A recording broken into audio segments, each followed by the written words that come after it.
Greetings in the name of Haile Selassie the first, Jah Rastafari. Wanted to touch on a few topics today that have basically been working in the mind over the past few weeks. I've been working on an article as well, but I kind of wanted to just get some opinions on these things, and then also just kind of hold a vibes about what information is out there, what information that we have, what information that maybe we have that we don't know exactly where it came from, So basically, the other day, there's a few different places where I saw this come up, and it's really, every 3-4 days I see this on some type of social media feed, or somewhere in the realms. I see this following quote, and it looks like on July 29th, Stephen Marley had shared this on Twitter to looks like over 308 million followers. He shared this to.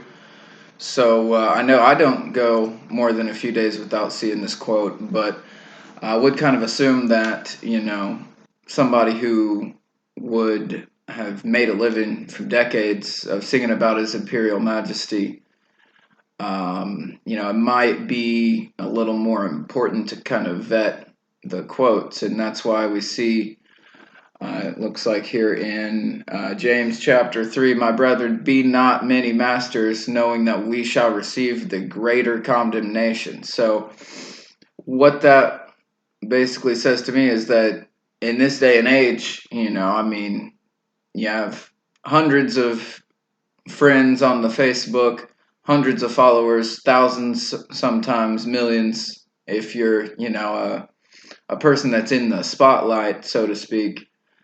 Then it takes it up a notch in terms of the information and the quality of the information that we're passing around. So the quote in question, I'm sure many of us have seen, heard, and probably maybe shared this quote ourselves. I know I've fallen victim a couple of times to seeing information. It's not derogatory information. It's things like, His Majesty, the Queen Elizabeth bowed to His Majesty. There's a picture. It says Queen Elizabeth bowing to His Majesty. You can't see her face. I don't even know what she looked like in that year. So when I see that picture, I don't really necessarily question it on the surface. So something as simple as, I like that. Let me click share.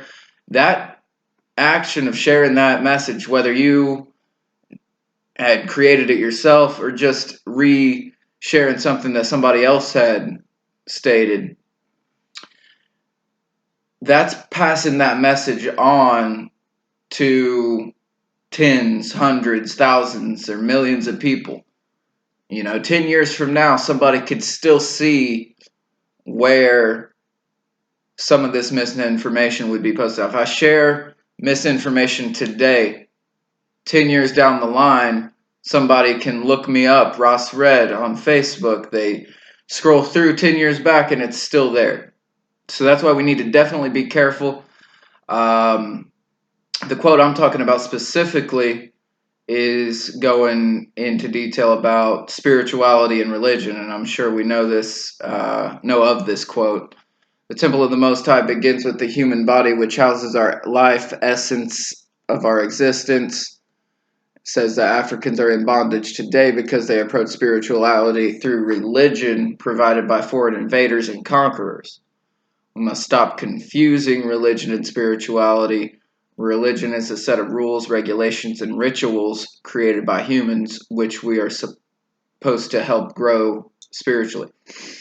So that right there, it kind of takes a stand against religion, and kind of puts it to the perspective of religion being forced on Africa by foreign invaders, which definitely happened in many cases. But Ethiopia is the oldest Christian nation. It's not something that was forced on them by the outside. It's something that they brought to the world. You know, all of the Bible is all about Africa. It's not any kind of science to it. It says right there, Egypt, Ethiopia. You know what I mean? So with this quote, and part of the reason why I believe people tend to believe it is it says right here, when African righteous people come together, the world will come together. So that's something right there that definitely His Majesty would have said. I can believe that.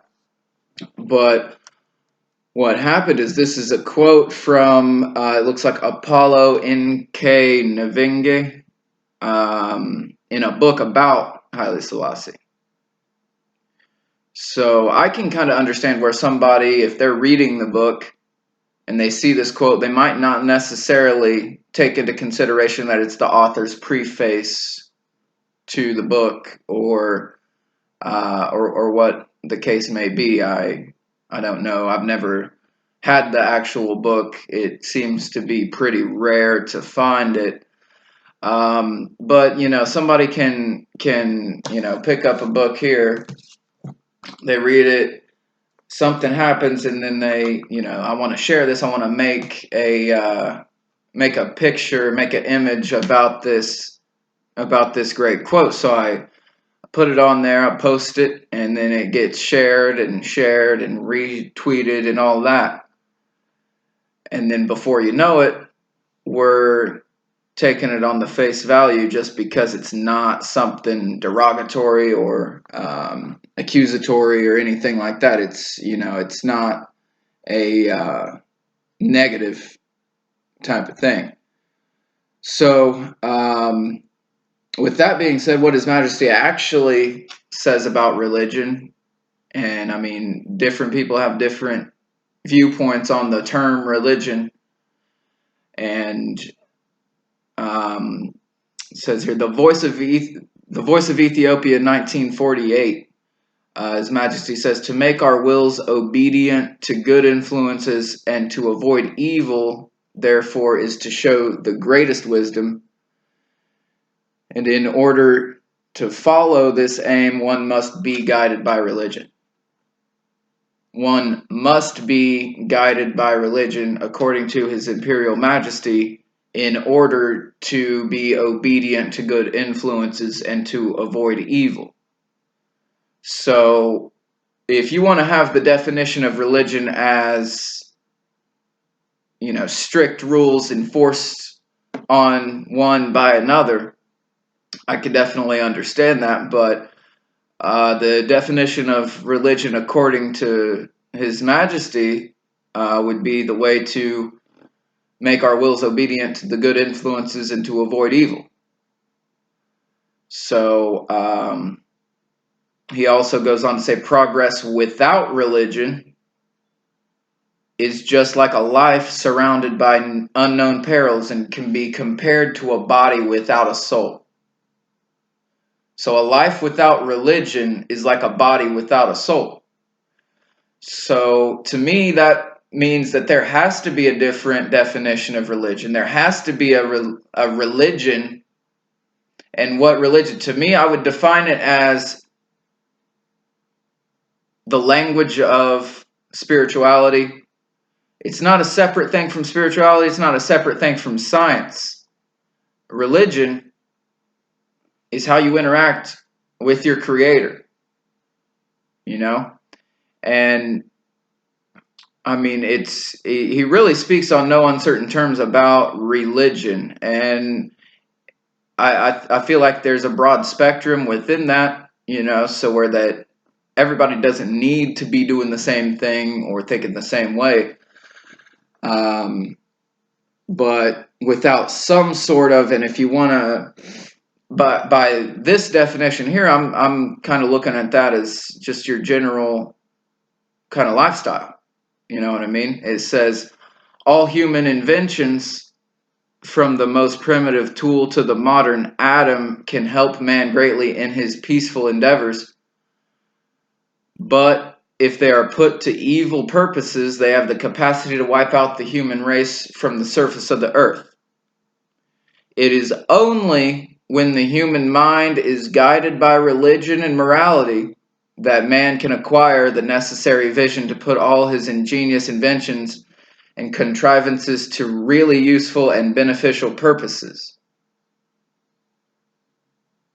So when I've got Haile Selassie here saying religion is the thing that's keeping humanity on the face of the earth, and that progress without religion is like a body without a soul, and I've got somebody over here saying burn religion because it's, the Catholic Church and the sodomites and everything that has to do with that, and the organized structure and everything like that. That's not religion. That's Catholicism. That's Protestantism. That's, all these divisions and Hinduism, Buddhism, all the religions. It's not something that has to be a weapon. His Majesty clearly says that it's the best tool. So somebody sharing that original quote where it's talking about, religion being a set of rules enforced, it doesn't exactly correlate with what Kadamawi Haile Selassie said in actuality. That seems like an honest mistake, but we do have to protect ourselves from spreading false information, especially in relation to Kadamawi Haile Selassie I. Now, some other examples of the misinformation, it might not be necessarily as innocent as what I believe this to be. I think it's just an honest mistake. But let's go to Ephesians 4:29. Let no corrupt communication proceed out of your mouth, but that which is good to the use of edifying, that it may minister grace unto the hearers. So back to just the simple act of re-sharing something on social media. If you have 1,200 people that see your messages, 3,000, 4,000 people, a million, 308 million. If you're Stephen Marley, you have 308 million people that see your messages. Something as simple as that is misinforming millions of people in an instant for something that's just a click of a button, And I mean, we can be upset with somebody in a church that's lying about Jesus Christos, saying he was white when he's definitely not white. He's a black man, like the Almighty God. We can be upset with that, but that's one priest or one pastor or one, rabbi, whatever the case may be. One person talking to, dozens of people most of the time, hundreds, thousands, if you're the Joel Osteen type, with the stadium and everything. The point being that with this technology and the digital age and everything that comes along with that, we have an extra responsibility. If we say something to one of our brothers in face-to-face conversation, we can say it. If we go the next day and we find out that maybe it wasn't exactly accurate, we can say, hey, I checked that out, and I don't think it's accurate, But if we leave posts and messages and pictures up online for years and years and years that are false, it's like repeating the lie every single day. So, I mean, and I definitely have fallen into that as well, because there was a picture, and I am about to get into this, but the picture of Queen Elizabeth bowing to Haile Selassie. It's not the Queen Elizabeth. That's It's escaping me right now, but that was 10 years prior to the meeting where Elizabeth went to Ethiopia. So with that, it's something we've all seen, and I look at the picture. There's His Majesty. There's a woman bowing down, looking European.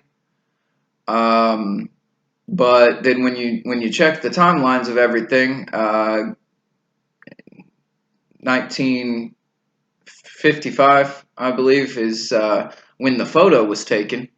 1965 is when Elizabeth was in Ethiopia. So it's not the case. And it's easy to share that information saying, look, it's the only time that Queen Elizabeth is bowed to anybody, which is a substantial thing to say. But does it add or detract from His Majesty? Did you change your mind? Did you feel like the Queen of England bowing to His Majesty was a extra validation? Why do we care about the Queen Elizabeth? I mean, she has no, her opinion one way or another, whether it's good or bad. That's the Queen of England. The only queen we really need to be caring about is Empress Menen. Because if we are going to be saying these things, if we're going to share images that are false, somebody is going to do the research on it. And then now we're a gang of liars. You know what I mean? We have to be careful about the information that's going out there. We really need to take a second look. 1955 is when the photo was taken, and I did research the travels of Elizabeth, and from what I found, the only foreign trip made in 1955 was to Norway. So, I'm talking about the technology and everything, and even back when His Majesty wrote My Life in Ethiopia's Progress, he says right here in the preface, a house built on granite and strong foundations, not even the onslaught of pouring rain, gushing torrents, and strong winds will be able to pull down. And these granite, strong foundations, these are truth and rights. The granite and the strong foundation is the strong foundation of the truth, is the strong foundation of Kadamawi Haile Selassie. He says, some people have written the story of my life representing as truth what in fact derives from ignorance, error, or envy. But they cannot shake truth from its place, even if they attempt to make others believe it. And that is what it boils down to. When it's all said and done, it's either ignorance. I've done it myself. I've said, fire for the Queen. She's bowing to Haile Selassie. Let me share this image. Blessed. But that was ignorance. I did not know the timelines at the time. Error. Somebody might read a book, see a quote, and then attribute that quote to His Majesty. No harm. Well, there could be harm done, but no evil intentions. Or envy. And I know we see a lot of this nowadays with people who want to say that His Majesty, starved people and was a dictator and everything. That's been going on since before any of this technology and everything like that. This is just kind of making the impact more substantial. I know right now, this video right here could be seen by at least several hundred people, if not 1,000 or more. And then that makes it extremely critical that, you know, we're not just having conversations that wither away. This is, you know, one false image can circulate for decades. How long is the internet going to be around? You know what I mean? It's as long as there's still images out there that show His Majesty watering cannabis or proclaim the Queen to be bound to His Majesty. I just feel like somebody who has a vested interest in fighting Rastafari, envy, according to His Majesty, anybody who's suffering from that condition is definitely going to take advantage of the fact that some of this information that we are responsible for is inaccurate. So we do have access to this information at our fingertips, you know. It doesn't take a whole lot of research to find some of this stuff out. It's just that we see it and we proliferate these messages without really giving them a second look. Just because it comes from a source that we identify with and trust doesn't mean that the information contained in that is always accurate. So, you know, like His Majesty said, some of it's ignorance. It can be error. But there's also a lot of envious people and a lot of people that that have a grudge against Rastafari, whether it might be somebody, maybe they were having some kind of debate, some kind of argument or something like that. The Rosses bring in all these facts and everything, and then the person kind of gets vexed with them. They try to, you know, maybe create some kind of imagery.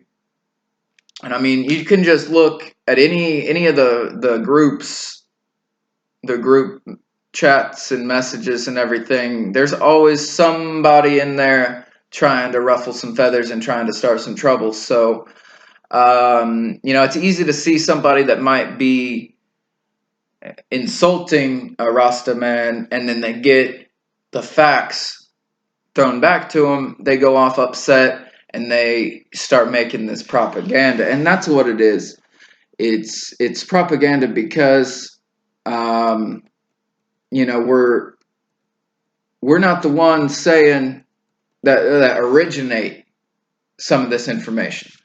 The information that is an outright lie based off the envy is originated from the enemies of Rastafari. That's got to be the case because there's not really a whole lot that you can use to discredit Rastafari, especially nowadays. Ganja is pretty much legal everywhere.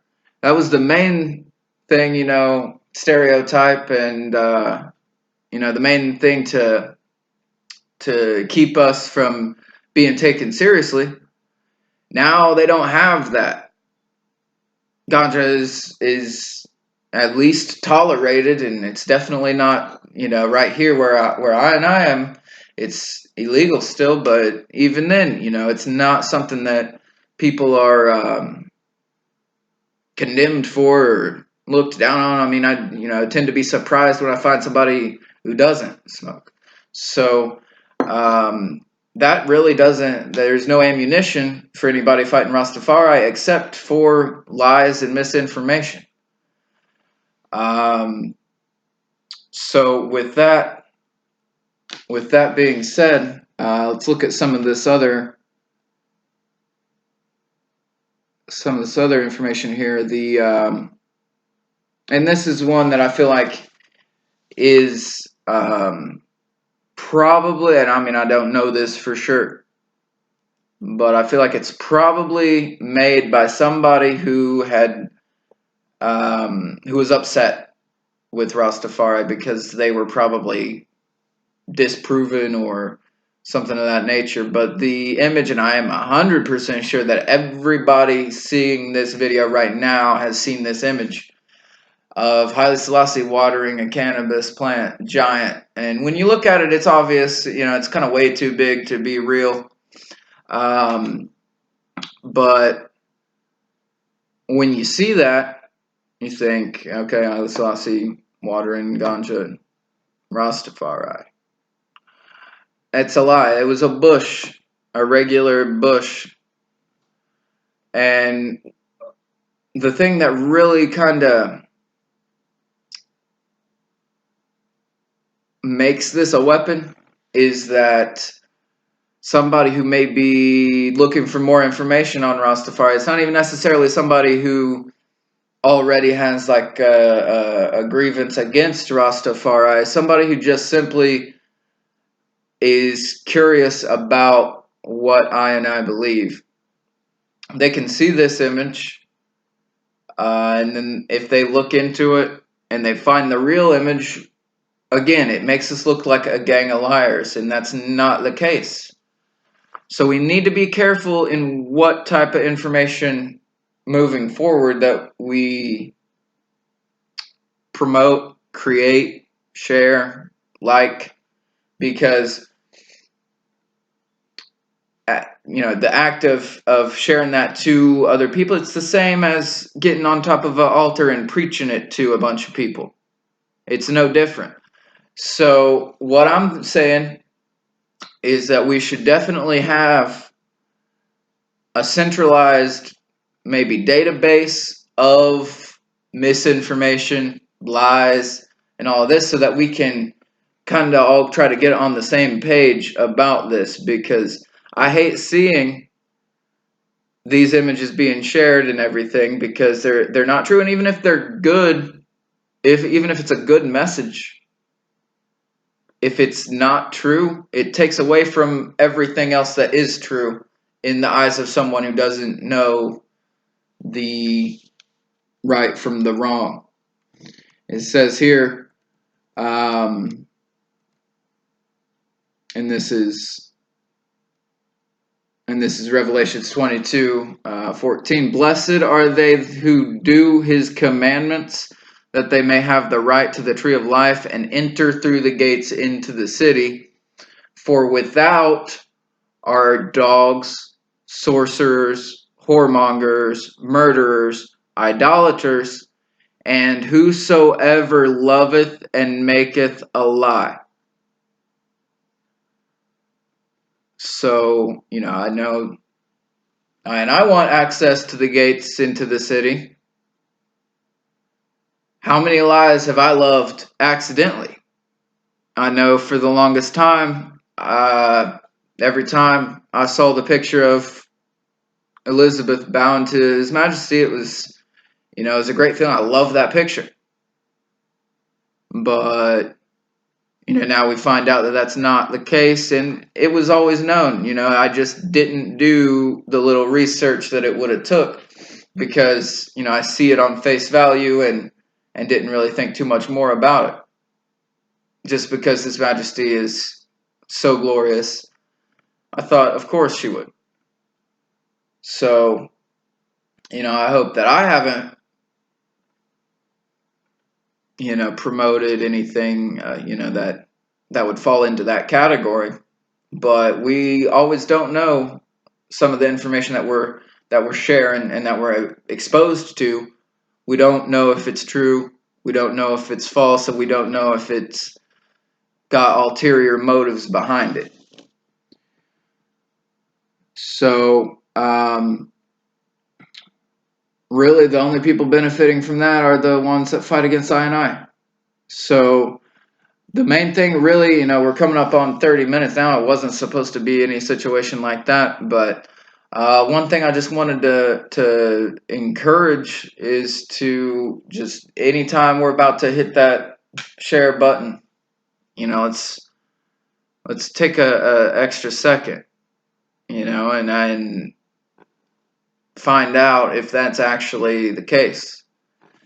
And furthermore, things that we have found that are not true and that are false, let's make that known. Like the Rastafari Coalition has been making that known. Like the Order of Primus St. Croix has been making a lot of this information known. You know, it's not something where we're all going to benefit from the truth. We always have. So let's be careful. Let's put an end to some of this misinformation that we're seeing nowadays, and we can move forward past that. Let's create a database, a list of common misconceptions, mistakes, or lies about Kadamawi Haile Selassie the First. In the name of His Imperial Majesty, blessed love, be careful, research, all of that. Selassie, Jah Rastafari.